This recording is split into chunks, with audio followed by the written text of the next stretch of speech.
There's a version of history you learned in school, a sanitized narrative where noble European knights embarked on holy pilgrimages to liberate Jerusalem from Muslim occupation, where Christianity and Islam clashed in a simple battle of good versus evil, where the Crusaders were either heroic defenders of faith or barbaric invaders depending on which textbook you read and which country published it.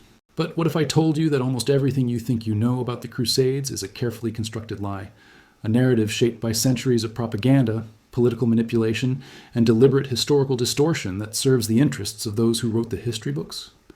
What if the real story is so much more complex, so much darker, so filled with betrayal, greed, forbidden alliances, and shocking truths that both Christians and Muslims have reasons to keep it buried?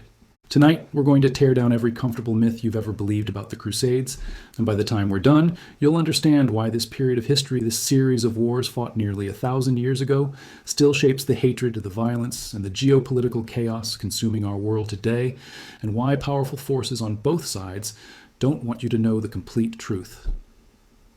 Picture Europe in the year 1095, and forget every romantic image of castles and chivalry you've ever seen in movies because the reality was brutally different.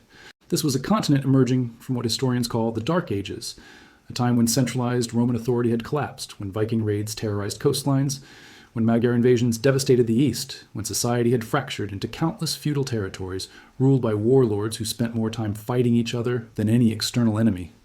The population was exploding. Younger sons of nobles had no inheritance because primogeniture meant everything went to the firstborn, which created a massive class of trained warriors with armor weapons, and absolutely nothing to do except fight each other over scraps of land. The church was desperately trying to control this violence through concepts like the peace of God and truce of God, declaring certain days when fighting was forbidden, certain people like clergy and peasants who couldn't be attacked.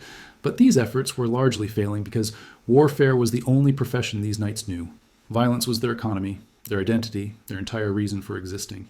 At the same time, something profound was happening in the Islamic world that Western history books conveniently gloss over or completely ignore. The Islamic Golden Age was at its peak, while Europe was struggling with basic literacy.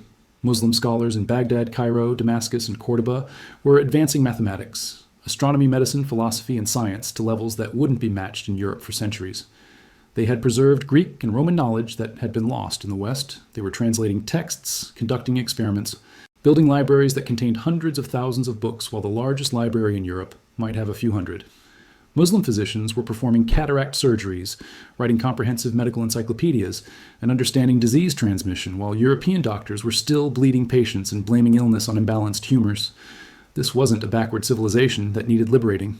This was the most advanced civilization on the planet. And the idea that illiterate European knights were bringing civilization to the Muslim world is one of the most absurd inversions of reality in all of historical propaganda.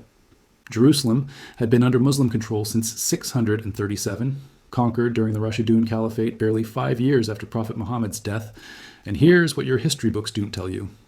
For over 450 years, Muslim rulers had generally allowed Christian pilgrims to visit Jerusalem freely. There were taxes, there were restrictions during certain periods, conditions varied under different rulers, but the idea that Christians were suddenly denied access to holy sites, and this prompted the Crusades, is historically false.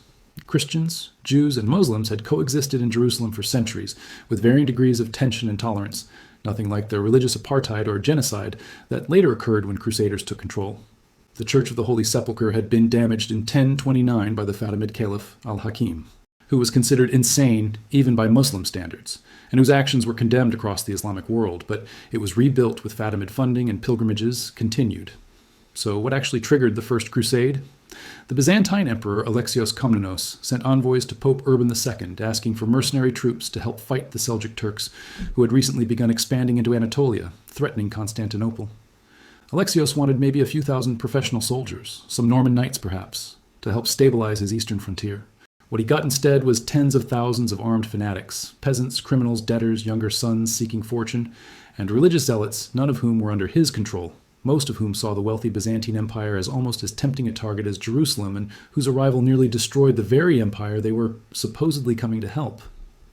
Pope Urban saw something Alexios didn't, an opportunity to redirect European violence outward instead of having it tear Christendom apart internally, a chance to unite Western Christianity under papal authority against an external enemy.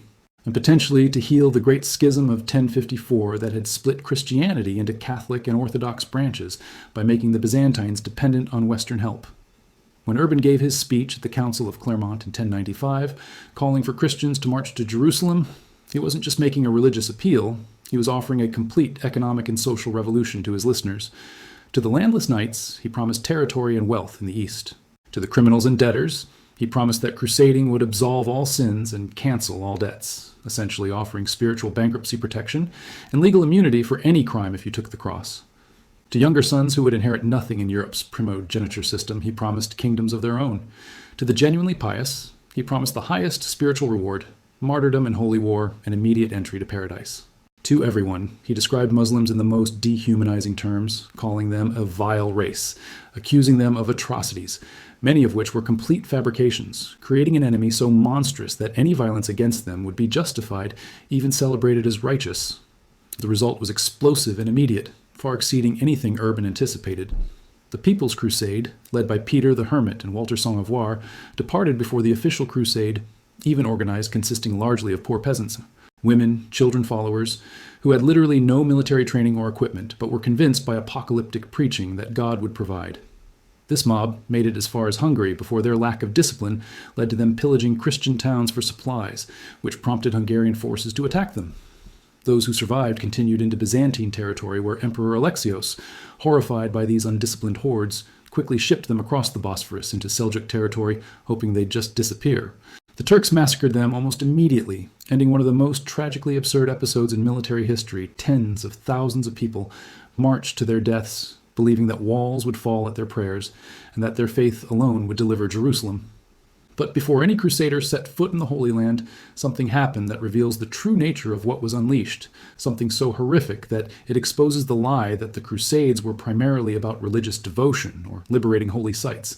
As crusading armies assembled and marched east, they passed through the Rhineland where significant Jewish communities had lived for centuries, and someone asked a question that seems logical if you accept the premises of crusading ideology. Why travel thousands of miles to fight infidels in Jerusalem when there are infidels right here? The result was the Rhineland Massacres of 1096, where Crusaders systematically attacked Jewish communities in Speyer, Worms, Mainz, and Cologne, offering them conversion or death.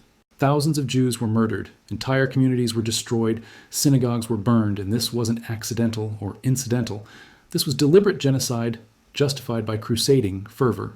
And it established a pattern that would repeat throughout the Crusades, where Jews in Europe would suffer pogroms whenever a new crusade was preached because crusaders needed to finance their expeditions, and Jewish moneylenders were convenient targets, and because the same rhetoric that dehumanized Muslims could easily be applied to any non-Christian group. The official First Crusade armies departed in 1096, led by various nobles including Godfrey of Bouillon, Bohemond of Taranto, Raymond of Toulouse, and Robert of Normandy, and their journey east was marked by immediate conflict with the very Christians they were supposedly helping. When they arrived in Constantinople, Emperor Alexios was terrified by these massive armed forces that he couldn't control, so he extracted oaths of fealty from the Crusade leaders, promising that any territory they conquered that had previously been Byzantine would be returned to his control. The Crusaders gave these oaths and then immediately broke them the moment it was convenient, keeping Antioch, Edessa, and other conquests for themselves, establishing Crusader states that owed nothing to Byzantium and everything to the political ambitions of their founders. This betrayal set the stage for centuries of mistrust between Eastern and Western Christianity that ultimately contributed to the fall of Constantinople to the Ottomans. In 1453, you could argue that the Crusades intended to save Byzantium actually doomed it by creating permanent hostility. The Siege of Antioch in 1097 revealed both the military capabilities and the desperate brutality of the Crusaders. They surrounded the city for 9 months, during which their army nearly starved, was reduced to eating their own horses, to cannibalism according to some accounts, to desertion in massive numbers. They finally captured it through betrayal when an Armenian guard was bribed to open the gates, and immediately after taking the city, they were themselves besieged by a Muslim relief force, trapped inside the city they had just captured, running out of food again, and facing certain defeat. What saved them was a combination of a Muslim leadership crisis, the relief force's commander Kerboga alienating his allies, and Crusader desperation leading to a do-or-die breakout battle that somehow succeeded despite impossible odds. This victory was presented as miraculous proof of God's favor, but the reality was a series of lucky breaks, enemy mistakes, and the fact that the Crusaders literally had no other option except win or die, which tends to make armies fight with particular ferocity. After Antioch, the Crusader army continued toward Jerusalem, now reduced to perhaps 15,000 fighters from the 100,000 or more who had started the journey. The rest killed in battle, dead from disease, starved, deserted, or settled in newly conquered territory along the route. By the time they reached Jerusalem in June 1099, the city was held by the Fatimid Caliphate of Egypt, who had actually recaptured it from the Seljuk Turks only the year before, meaning the Crusaders weren't even fighting the same Muslim power that had prompted the Byzantine call for help in the first place. The Fatimids offered to negotiate, even suggested the Crusaders could peacefully visit the holy sites as pilgrims, but the Crusaders hadn't traveled 3 years and thousands of miles to visit peacefully.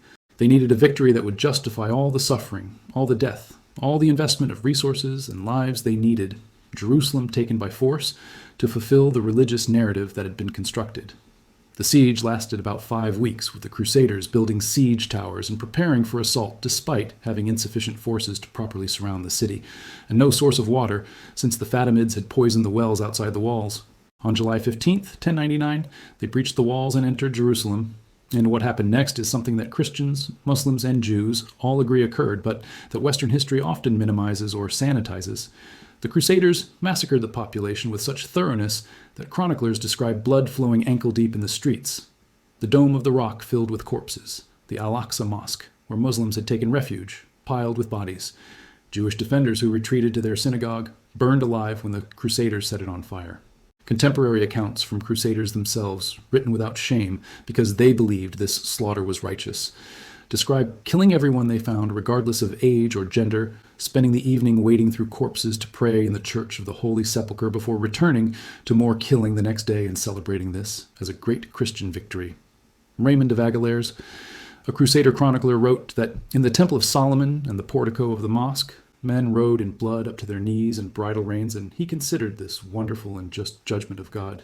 The Muslim chronicler Ibn al-Athir recorded that the Franks killed more than 70,000 people in al-Aqsa Mosque, including large numbers of Muslim scholars, devout men who had left their homelands to live lives of religious devotion near the holy sites. The Jewish community was entirely destroyed, either killed or sold into slavery, their synagogues and holy texts burned.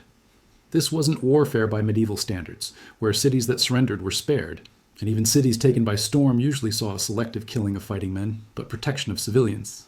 This was genocidal slaughter meant to completely cleanse Jerusalem of non-Christians, to purify the holy city through blood to make it exclusively Christian, regardless of who had lived there for centuries.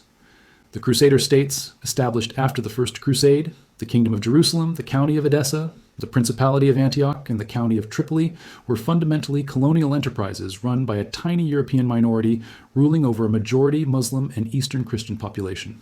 The Crusaders never numbered more than a few thousand knights and perhaps 20 to 30,000 settlers total spread across these territories, governing populations that numbered in the hundreds of thousands.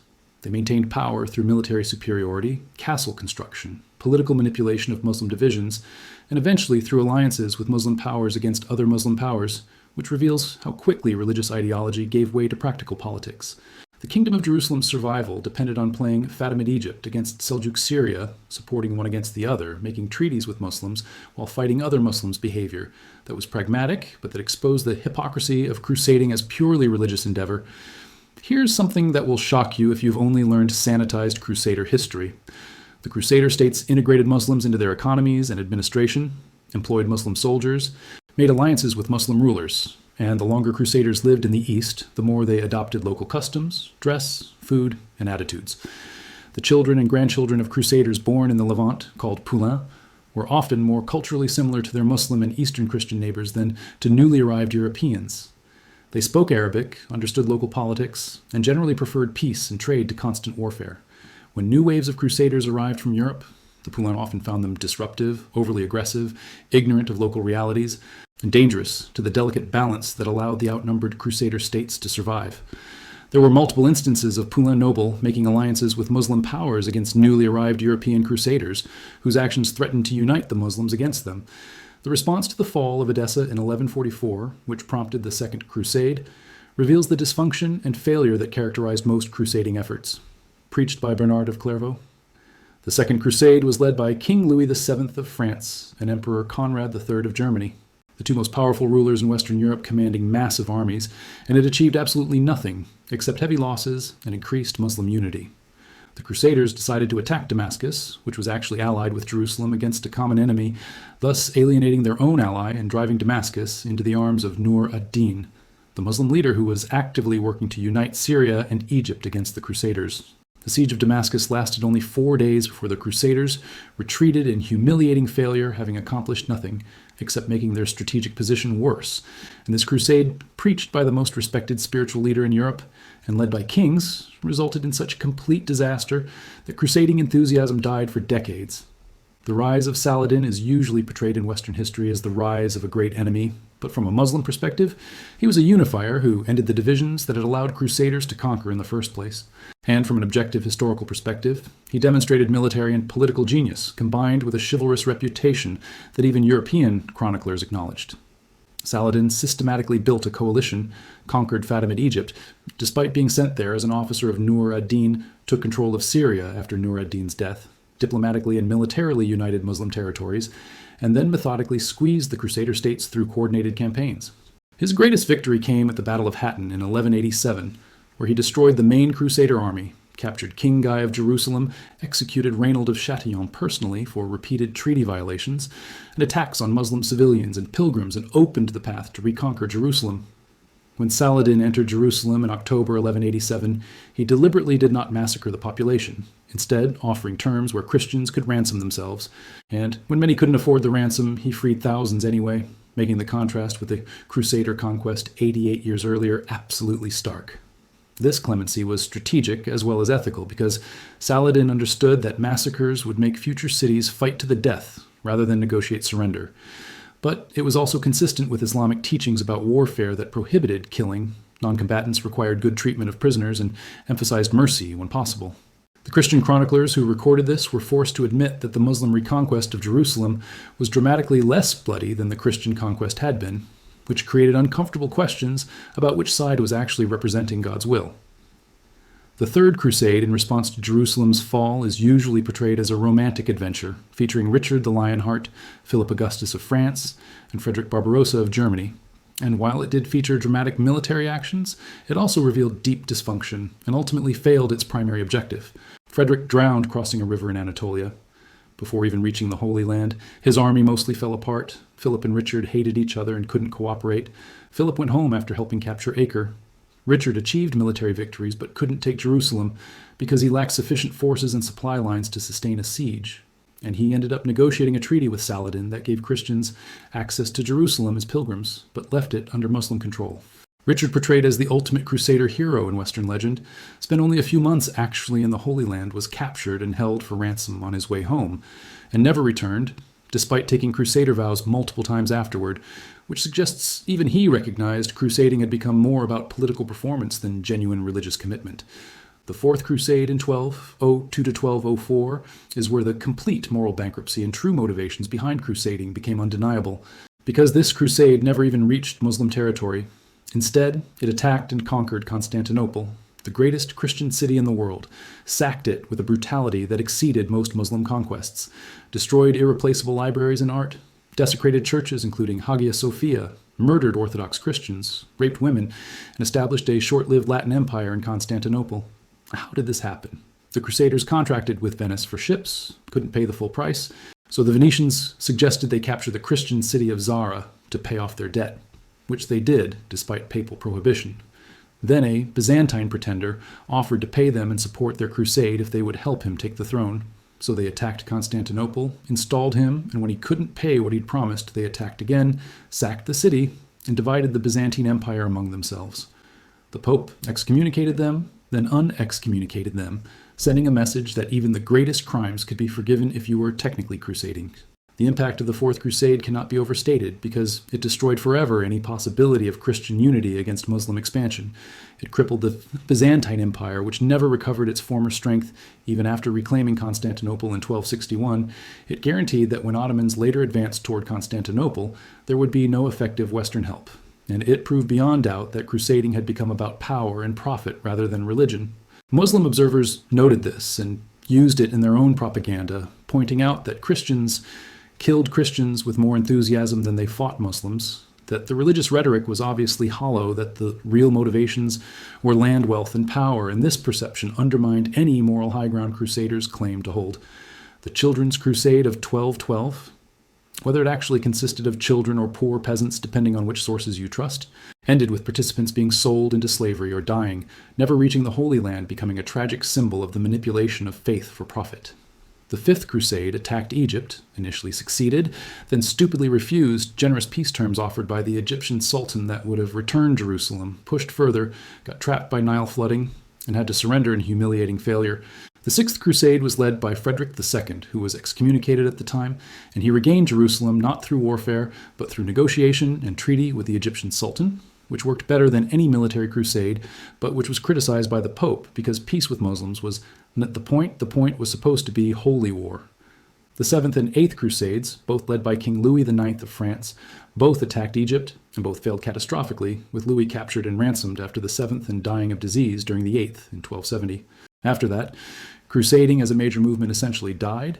There were smaller efforts, but European interest and resources shifted elsewhere, and the Crusader states fell one by one to Muslim reconquest, with Acre, the last major stronghold, falling in 1291, exactly 200 years after Jerusalem was first captured, bringing the Crusader presence in the Holy Land to an end.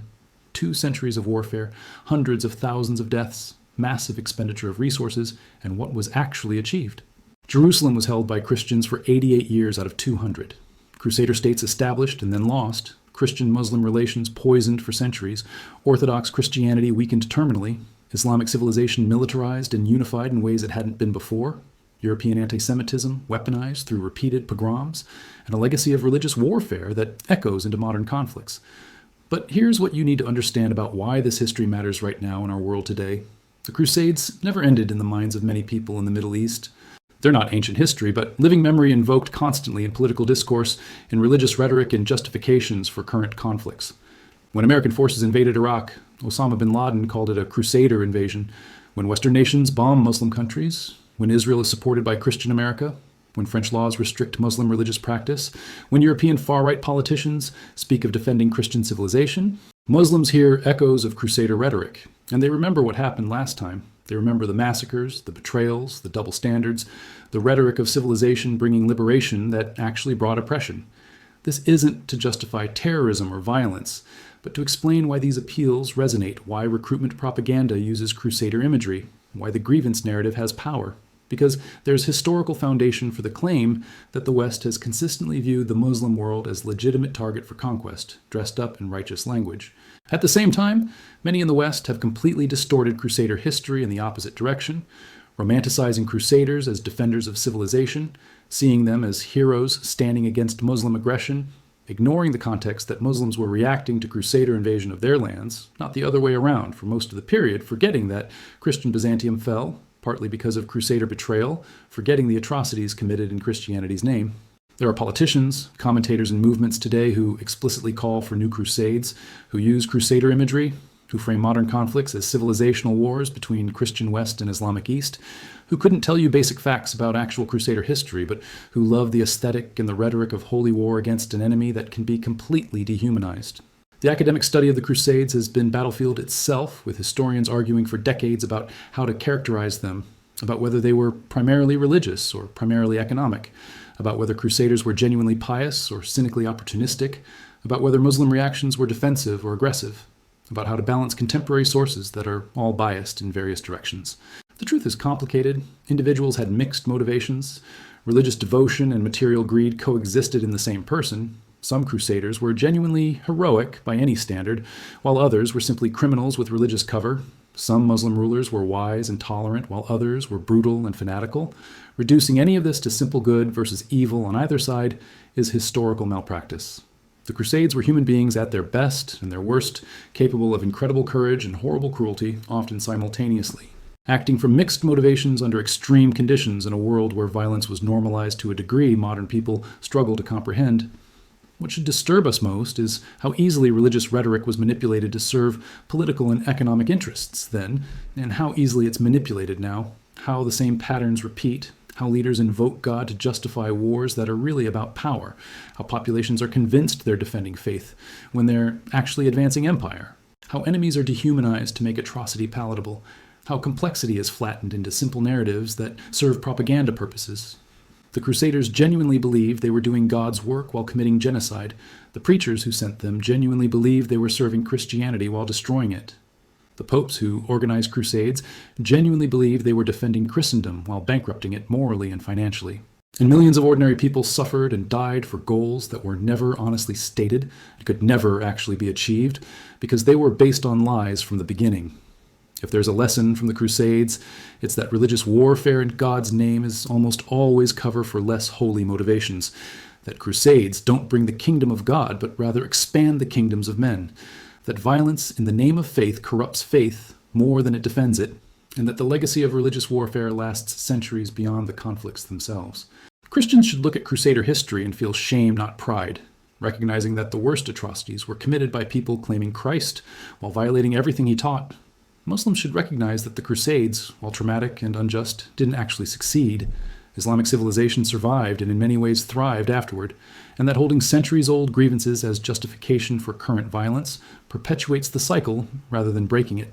Everyone should recognize that the rhetoric of civilization, clash, of holy war, of existential religious conflict serves powerful interests who profit from continued division and warfare while ordinary people suffer.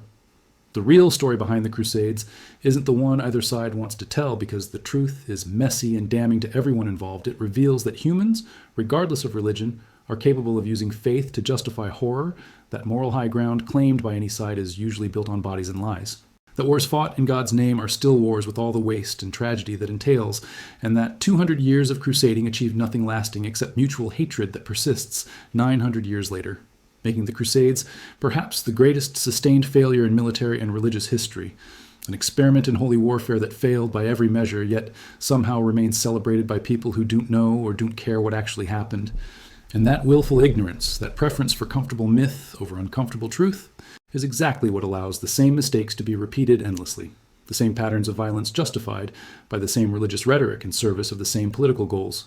And until we're willing to face the real history, to acknowledge what was actually done and why, to recognize the pattern and consciously break it, we're doomed to keep replaying variations of the same tragedy with modern weapons, making it exponentially more deadly each time.